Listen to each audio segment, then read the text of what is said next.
The Silmarillion, Chapter 20. Of the fifth battle, Nirnaeth, Arnoediad. It is said that Beren and Lúthien returned to the northern lands of Middle-earth, and dwelt together for a time as a living man and woman. They took up again their mortal form in Nirnaeth. Those that saw them were both glad and fearful. And Lúthien went to Menegroth, and healed the winter of Thingol with the touch of her hand. But Melan looked in her eyes, and read the doom that was written there, and turned away. For she knew that a parting beyond the end of the world had come between them, and no grief of loss has been heavier than the grief of Melan the Maya in that hour. Then Beren and Lúthien went forth alone, fearing neither thirst nor hunger. They passed beyond the river Gillian into Osserand, and dwelt there in Tol Galin, the Green Isle, in the midst of Adarant, until all tidings of them ceased. The Eldar afterwards called that country Dor Finia Ganar, the land of the dead that live. And there was born Dior Arnel the Beautiful, who was after known as Dor Ilu, which is Thingol's hair. No mortal man spoke ever again with Beren son of Behir, and none saw Beren or Lúthien leave the world, or marked where at last their bodies lay. In those days Medeiros, son of Fëanor, lifted up his heart, and perceived that Morgoth was not unassailable, for the deeds of Beren and Lúthien were sung in many songs throughout Beleriand. Yet Morgoth would destroy them all one by one if they could not again unite, and make new league and common council. And he began these councils for the rising of the fortunes of the Eldar that are called the Union of Medeiros. Yet the oath of Fëanor and the evil deeds that it had wrought did injury to the designs of Medeiros, and he had less aid than should have been. Oedreth would not march forth at the word of any son of Fëanor, because of the deeds of Celegorm and Curfin, and the elves of Nargothrond trusted still to defend their hidden stronghold by secrecy and stealth. Thence came only a small company, following Gwyndor, son of Gulin, a very valiant prince, and against the will of Oedreth he went to the northern war, because he grieved the loss of Gelmir his brother in the Dagor Broglach. They took the badge of the house of Fingolfin, and marched beneath the banners of Fingon, and they came never back, save one. From Doriath came little help, for Medeiros and his brothers, being constrained by their oath, had before sent to Thingol, and reminded him with haughty words of their claim, summoning him to yield the Silmaril, or become their enemy. Melan counselled him to surrender it, but the words of the sons of Fëanor were proud and threatening, and Thingol was filled then with anger, thinking of the anguish of Lúthien and the blood of Beren, whereby the jewel had been won, and despite the malice of Celegorm and Curfin. And every day that he looked upon the Silmaril, the more he desired to keep it forever, for such was its power. Therefore he sent back the messengers with scornful words. Medeiros made no answer, for he had now begun to devise the League of the Union of the Elves. But Celegorm and Curfin vowed openly to slay Thingol and destroy his people if they came victorious from war, and the jewel would not surrender of any free will. Then Thingol fortified the marches of his realm. He went not to war, nor any out of Doriath, save Mablung and Beleg, who were unwilling to have no part in these great deeds. To them Thingol did give leave to go, so long as they served not sons of Fëanor, and they joined themselves to the host of Fingon. But Medeiros had the help of the Nagrim, both in armed force and in their great store of weapons, and the smithies of Nargrod and Belagos were busy in those days. And he gathered together again all of his brothers, and all the people who would follow them.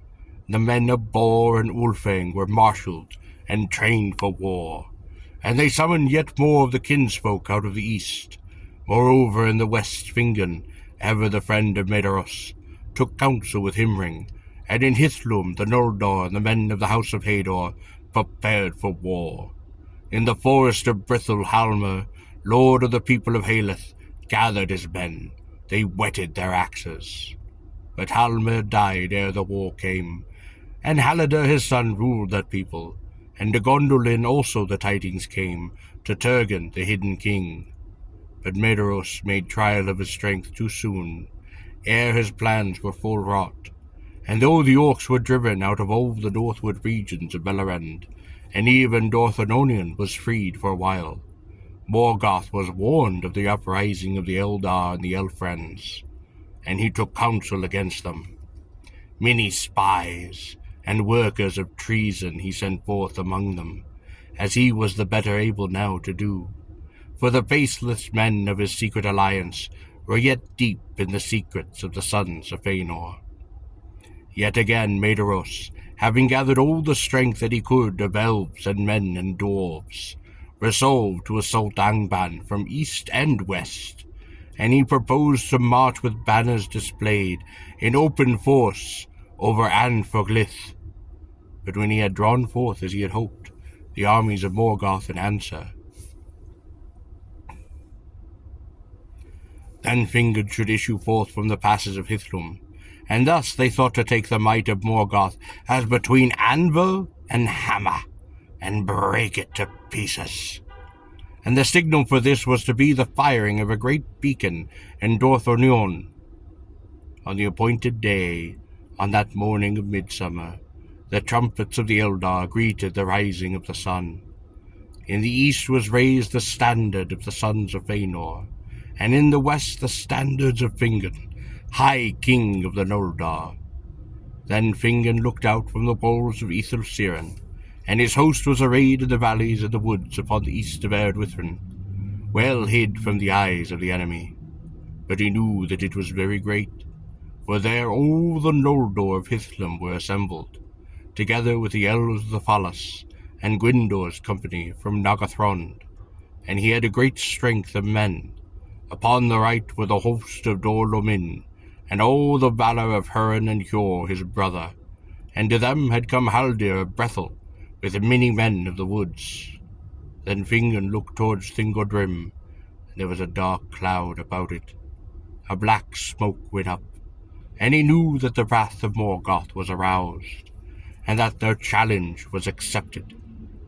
A shadow of doubt fell upon Fingon's heart. He looked eastward, seeking if he might see with his elven sight the dust of Anfoglith rising beneath the hosts of Medeiros.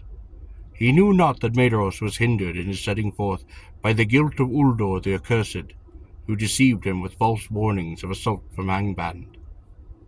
Now a cry went up, passing up the wind from the south from vale to vale, and elves and men lifted their voices in wonder and joy, for unsummoned and unlooked for, Turgon had opened the leaguer of Gondolin, and was come with an army 10,000 strong, with bright mail, and long swords, and spears like a forest. Then when Fingon heard afar the great trumpet of Turgon his brother, the shadow passed, his heart was uplifted, and he shouted aloud, Atule ne ara, I Adela ah, Atula Tatari, Atulian ara. The day has come. Behold, people of the Eldars and fathers of men, the day has come. And all those who heard his great voice echoed in the hills, answering his cry, Ata Ilome, the night is passing. Now Morgoth, who knew much of what was done and what was designed by his enemies, chose this hour, trusting in his treacherous servants to hold back Medeiros and prevent the union of his foes. He sent a force of seemingly great, and yet but a part of all that he made ready, towards Hithlum. They were clad all in the dun raiment, they showed no naked steel, and thus were already far over the sands of Anfoglith before their approach was seen. Then the hearts of the Noldor grew hot. Their captains wished to assail their foes upon the plain, but Hurin spoke against it, and bade them beware of the guile of Morgoth, whose strength was always greater than it seemed, his purpose other than he revealed. And though the signal of the approach of Medros came not, and the host grew impatient, Hurin urged them still to wait, and to let the orcs break themselves in assault upon the hills. But the captain of Morgoth in the west had been commanded to draw out Fingon swiftly from his hills by whatever means he could. So he marched on therefore until the front of his battle was drawn up before the stream of Siren, and from the walls of the fortress of Ethel Siren to the flowing of the river at the fen of Serach, and the outposts of Fingon, could all see the eyes of their enemies. But there was no answer to his challenge, and the taunts of the orcs faltered as they looked upon the silent walls and the hidden threat of the hills. So then the captain of Morgoth sent out riders with tokens of parley. They rode up before the outworks of the Buried Ethel. With them they brought Gilmir, son of Gulen, the lord of Nagathron, whom they had captured in the Brogolach. They had blinded him. Then the heralds of Agmad showed him forth, crying, "We have many more such at home, but you must make haste if you would find them, for we shall deal with them all when we return even so." And they hewed off Gelmir's hands and his feet, and then finally his head, within sight of the elves, and left him. By ill chance at that place in the outworks stood Gwyndor of Nargothrond, the brother of Gilmir. His wrath was kindled to madness, and he leapt forth upon horseback, and his riders with him. And they pursued the heralds, and they slew them, and they drove deep into the main host. And seeing this, all the host of the Noldor was set upon fire. Fingon put upon his white helm, sounding his trumpets, and all the host of Hithlum leapt forth from the hills in sudden onslaught. The light of the drawing of the swords of the Noldor was like a fire in a field of reeds, and so fell and swift was their onset that almost the designs of Morgoth went astray. For before the army that he sent westward could be strengthened, it was swept, and the banners of Fingon passed over Arnfoglith, and were raised before the very walls of Angband. And ever in the forefront of the battle went Gwyndor and the elves of Nargothrond. Even now they could not be restrained. They burst through the gate, and slew the guards upon the very stairs of Angband. Morgoth trembled upon his deep throne, hearing them beat upon his doors. But they were trapped there, and all was slain save Gwyndor only, whom they did take alive, for Fingon could not come to their aid. But many secret doors on Thongedrim Morgoth had let issue forth his main host that he held in waiting, and Fingon was beaten back with a great loss from the walls. Then in the plain of Arnfoglith, upon the 4th day of the war, there began Nirnaeth Arnoediad, the unnumbered tears. For no song or tale can contain its grief. The host of Fingon retreated over the sands, and Haldir, lord of the Hollodin, was slain in the rear guard. With him fell most of the men of Brethil, and came never back to their silent woods. But on the 5th day as night fell, and they were still far from Eredwithrin, the orcs surrounded the host of Hithlum. They fought until day, pressed ever closer. In the morning came hope, when the horns of Turgon were heard, as he marched up with the main host of Gondolin, for they had been stationed southward guarding the pass of Siren, and Turgon restrained most of his people from the rash onslaught. But now he hastened to the aid of his brother, and the Gondolindrim were strong. They were clad in mail, and their ranks shone like a river of steel in the sun.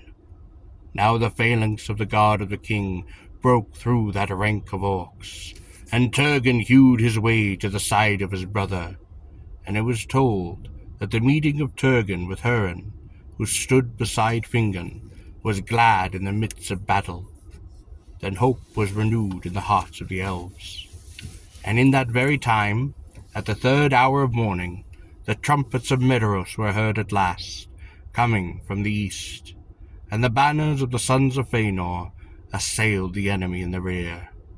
Some have said that even then the Eldar might have won that day, had all their hosts proved faithful, for the orcs did waver, and their onslaught was stayed.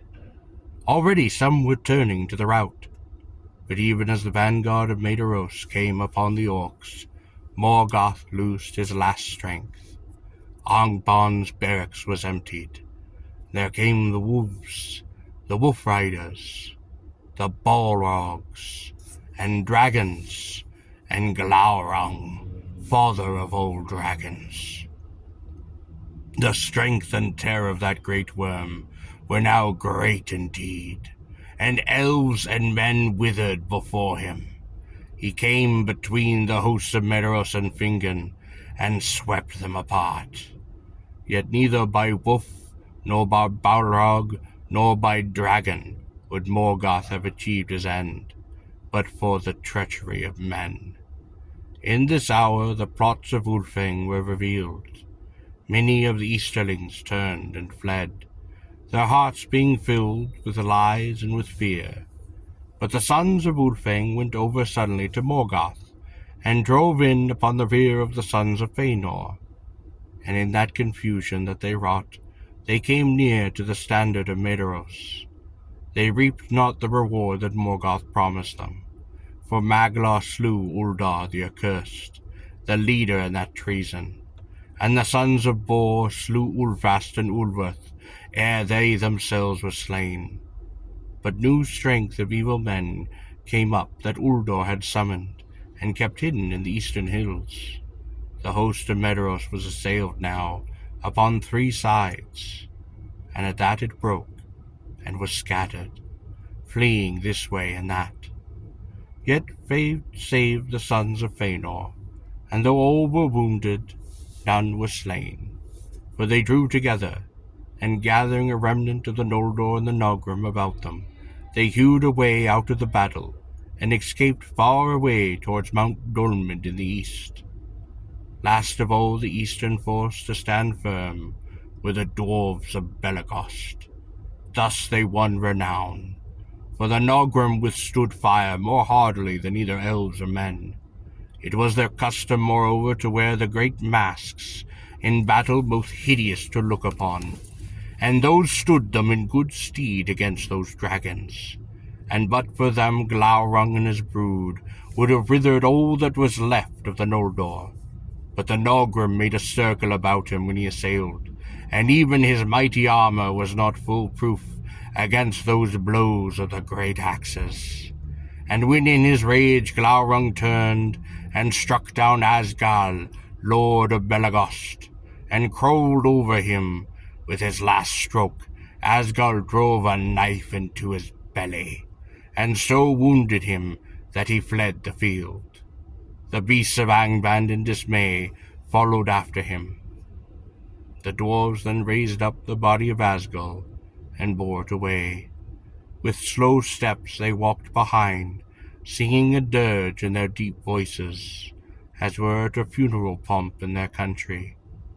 They gave no heed more to their foes, and none dared to stand or stay them. But now in the western battle, Fingon and Turgon were assailed by a tide of foes thrice greater than all the force that was left to them. Gothmog, lord of Balrogs, high captain of Angband, was come. He drove a dark wedge between the elven host, surrounding King Fingon, and thrusting Turgon and Hurin aside towards the fen of Serk. Then he turned upon Fingon. That was a grim meeting. At last Fingon stood alone, his guard dead about him, and he fought with Gothmog, until other Balrog came behind, and cast a throng of fire about him. Then Gothmog hewed him with his black axe, and a white flame sprang up from the helm of Fingon as it was cloven. Thus fell the High King of the Noldor, and they beat him into the dust with their maces, and his banner, blue and silver, They trod into the mire of his blood. The field was lost, but still Hurin and Hjor and the remnants of the house of Holdor stood firm with Turgon of Gondolin, and the hosts of Morgoth could not yet win the pass of Siren. Hurin spoke to Turgon, saying, "Go now, Lord, while time it is, for in your lives the last hope for the Eldar, and while Gondolin stands, Morgoth shall still know fear in his heart." But Turgon answered, "Not long now can Gondolin be hidden, and being discovered it must fall." Then Hjör spoke and said, "Yet if it stands but a little while, then out of your house shall come the hope of elves and men. This I say to you, Lord, with the eyes of death. Though we part here forever, and I shall not look on your white walls again, from you and from me a new star shall arise. Farewell." And Maeglin, Turgon's sister's son, who stood by, heard these words, and did not forget them. But he said nothing. Then Turgon took the counsel of Hurin and Hjor, and summoning all that remained of the host of Gondolin, and such of Fingon's people as could be gathered, he retreated toward the pass of Siren. And his captains, Ichlin and Glorfin, guarded the flanks to right and left, so that none of the enemy should pass them by. But the men of Dolomin held the rear guard, as Hurin and Hjor desired, for they did not wish in their hearts to leave the Northlands, and if they could not win back to their homes, well, there they would stand to the end. Thus was the treachery of Uldor redressed, and of all the deeds of war that the fathers of men wrought in behalf of the Eldar, the last stand of the men of Dor Lomin is of most renown. So it was that Turgon fought his way southward, until coming behind the guard of Hurin and Hjor, he passed down Siren and escaped. And he vanished into the mountains, and was hidden from the eyes of Morgoth. But his brothers drew the remnant of the men of the house of Hador about them, and foot by foot they withdrew, until they came behind the fen of Serk, and had the stream of Rivell before them. There they stood, and they gave away no more. Then all the host of Angband did swarm against them, and they bridged the stream with their very dead. They encircled the remain of Hithlum, as a gathering tide about a rock. And there as the sun westered on the 6th day, and the shadow of Ered Withrin grew dark, Hjor fell pierced with a venom arrow within his eye, and all the valiant men of Hador were slain about him in a heap, and the orcs hewed their heads, and piled them as a mound of gold in the sunset. Last of all Hurin stood alone. He cast aside his shield, and wielded his axe two-handed, and it is sung that the axe smoke in the black blood of the troll god of Gothmog until it withered, and each time that he slew, Hurin cried, "Ere into Luva the day shall come again." 70 times he uttered that cry. They took him at last alive, by the command of Morgoth, for the orcs grappled him with their hands, which clung to him still though he hewed off their arms, and even their numbers were renewed, until at last he fell buried beneath them. Then Gothmog bound him, and dragged him to Angband with mockery. Thus ended Nirnaeth Arnoediad. As the sun went down beyond the sea, night fell in Hithlum, and there came a great storm of wind out of the west. Great was this triumph of Morgoth, and his design was accomplished in a manner after his own heart, for men had took the lives of men, and betrayed the Eldar, and fear and hatred were roused among those that should have been united against him. From that day the hearts of the elves were estranged from men, save only those of the 3 houses of the Edain. The realm of Fingon was no more, and the sons of Fëanor wandered as leaves before the wind. Their armies were scattered, their league broken.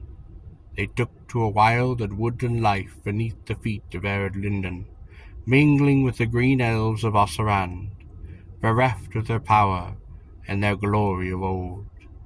In Brethel, some few of the Halidin yet dwelt in the protection of their woods, and Hande, son of Haldir, was their lord.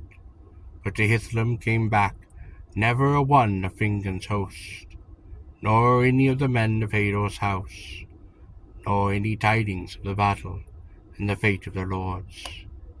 But Morgoth sent thither the Easterlings that had served him, denying them the rich lands of Bellerand, which they had coveted. He shut them in Hithlum, and forbade them to leave it. Such was the reward he gave them for their treachery to Maedhros, to plunder and harass the old and the women and the children of Hador's people. The remnant of the Eldar of Hithlum were taken to the mines of the north, and laboured there as thralls, save some that eluded him and escaped into the wilds and the mountains. The orc and the wolf went freely through all the north, and came ever further southward into Bellerand, even as far as Nan Tathreen, the land of the willows, the borders of Osserand, and none were safe in field or wild. Doriath indeed remained, and the halls of Noggathrond were hidden, but Morgoth gave small heed to them, either because he knew little of them, or because their hour was not yet come in the deep purposes of his malice. Many now fled to the havens, and took refuge behind Círdan's walls, and the mariners passed up and down the coast, and harried the enemy with swift landings. But in the next year, ere the winter was come, Morgoth sent great strength over Hithlum and Nevrast, and they came down the rivers Brithen and Nenning, and ravaged all the Falas, and besieged the walls of Brithenbar and Eglarest. Smith and miner and master of fire they brought with them, and they set up their great engines, and valiantly, though they were resisted, they broke the walls at last. And the havens then were laid in ruin, and the tower of Bered Nimrish was cast down, and the most part of Círdan's people were slain or enslaved. But some went abroad ship, and escaped by sea, and among them was Aranan Gilgalad, the son of Fingon, whom his father had sent to the havens before the Dagor Bragorlach. This remnant sailed with Círdan south to the Isle of Baelor. They made a refuge for all that could come hither, for they kept a foothold also at the mouths of Círdan. And there many light and swift ships lay hidden in the creeks and waters, where the reeds were dense as a forest. And when Turgon heard of this, he sent again his messengers to Círdan's mouths, and besought the aid of Círdan the shipwright. At the bidding of Turgon, Círdan built 7 swift ships, and they sailed out into the west. But no tidings of them ever came back to Baelor, save one, and the last.